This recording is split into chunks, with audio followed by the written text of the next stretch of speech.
All right, so we're here at ODO, the IPMS show down in Richmond, Virginia. I'm with Boring AF. I got that right? That is correct. Clay.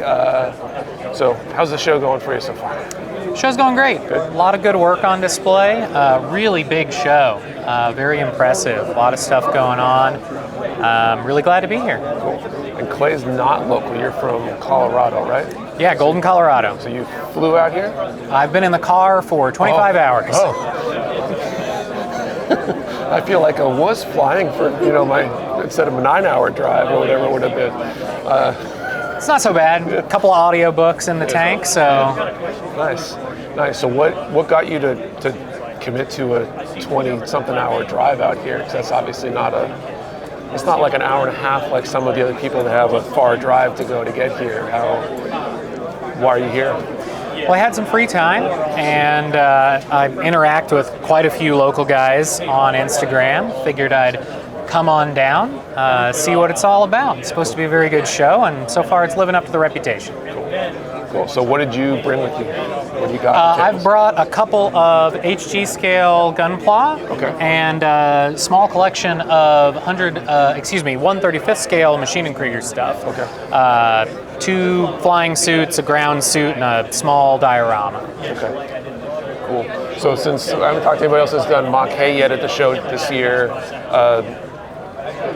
what draws you to Ma.K? Because it's definitely a little bit different than the Gundam thing. Oh, definitely. It's got some similarities, but it's definitely like its own kind of like niche in the mecha space. Yeah, it's all about the unusual aesthetic. It is singularly itself. Nothing else looks like a Machine and Krieger model. I also enjoy the difference in scale. Okay. You can bring a lot more techniques borrowed from like tank modelers to a 135th scale or 120th scale armored fighting suit than you can on a 1/144th gunpla. I also approach them differently technique-wise. My Gundam builds are all airbrushed, but with Ma.K, it's all hand-brush lacquers, old-school Japanese style. Okay. Interesting. Do you have because Ma.K is manufactured, there's Wave has Ma.K kits and Hasegawa, and there might have been another one too, right? Do you have a preference one versus the other? Have you built both? Do you have a So I've built in 1/35th scale the Hasegawas and the Kyotos from the Gachinen line, which are very good, much better than the old Hasegawas. Okay. They're cleaner out of the box and I think offer a lot more possibilities. I've got a few of the 1/20th Wave kits in the collection.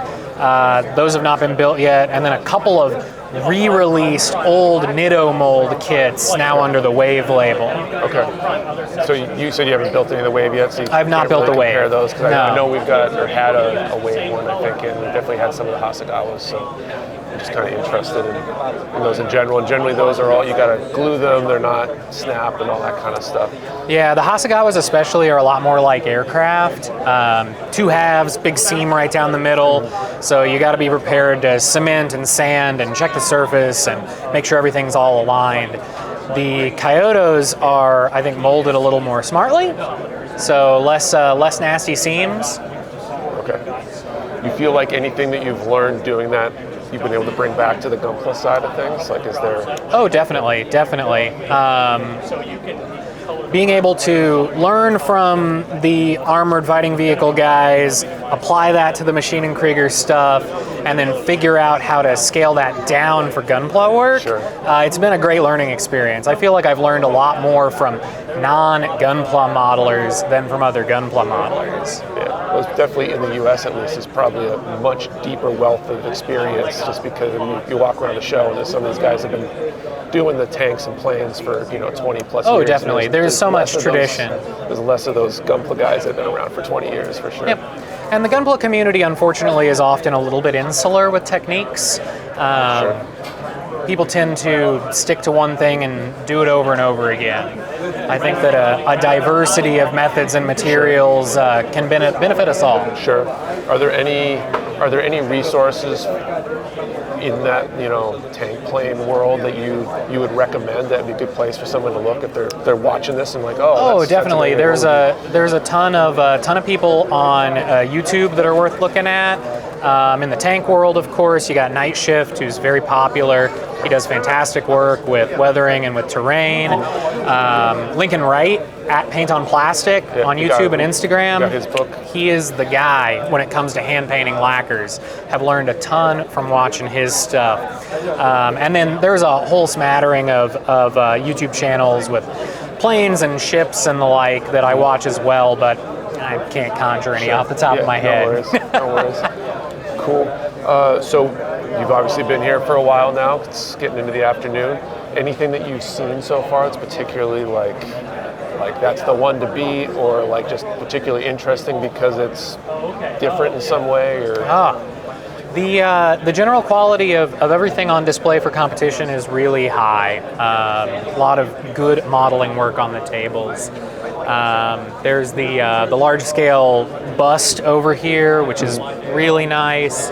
But one of the more impressive things I've seen is the huge scale USS Olympia. Okay. Not here for competition, but a real impressive model nonetheless. That's huge. You see that one in space, it's big. Nice. Cool. Well, thank you for taking the time to Definitely. talk. Pleasure talking with you, man. Thank you.